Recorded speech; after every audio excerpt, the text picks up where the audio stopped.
todos, c'est Havana Camara. Je suis au LSPD avec Seniora 54 pour un petit tutoriel des DEFCON parce qu'il me semble que il y a des petites lacunes au niveau de ça.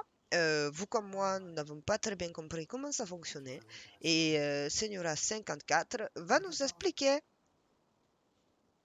Ok, donc c'est pas compliqué. Il faut juste savoir qu'il y a deux extrêmes, donc le DEFCON 5 et puis le DEFCON 1. Quand on est au DEFCON 5, c'est que l'état de la ville est normal, donc c'est un état de paix. Donc ce code-là est actif constamment, donc quand il n'y a aucune menace. Et puis voilà, et donc en général, les forces de l'ordre patrouillent avec un gilet apparent. Ils sont en possession d'une arme d'épaule. Ok, donc un pistolet, voilà. Et puis il y a le DEFCON 4. Donc on descend. Donc ça veut dire que c'est un état de sécurité. Donc là, à ce moment-là, ça veut dire que les forces de l'ordre sont un peu plus vigilantes. Excusez-moi, donc un peu au-dessus de la normale.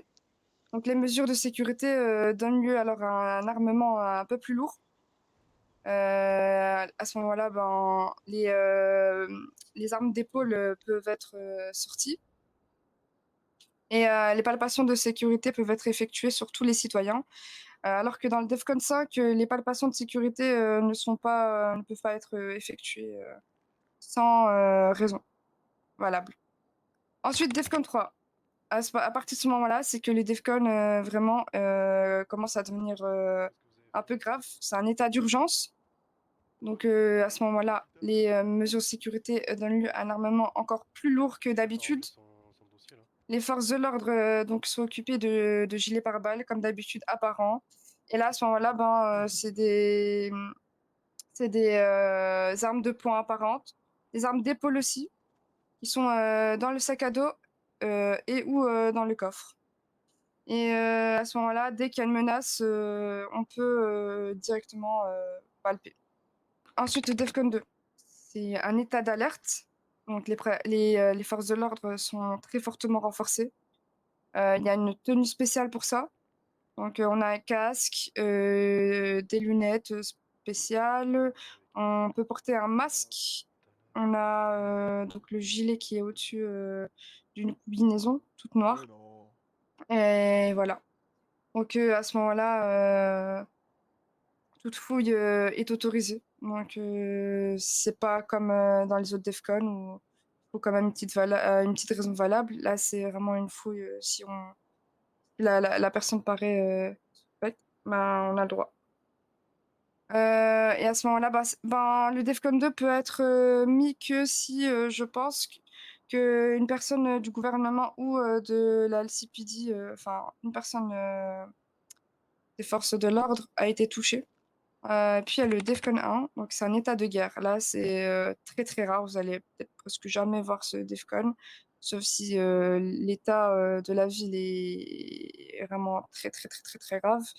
Donc là, il y a les forces de l'ordre sont au max. Et il y a les militaires, donc il y a l'armée qui est présente en ville. Et là, en fait, dès qu'il se passe un truc, on a le droit comment dire, pas tirer, mais s'il y a un danger, ça peut partir en, en opération directement.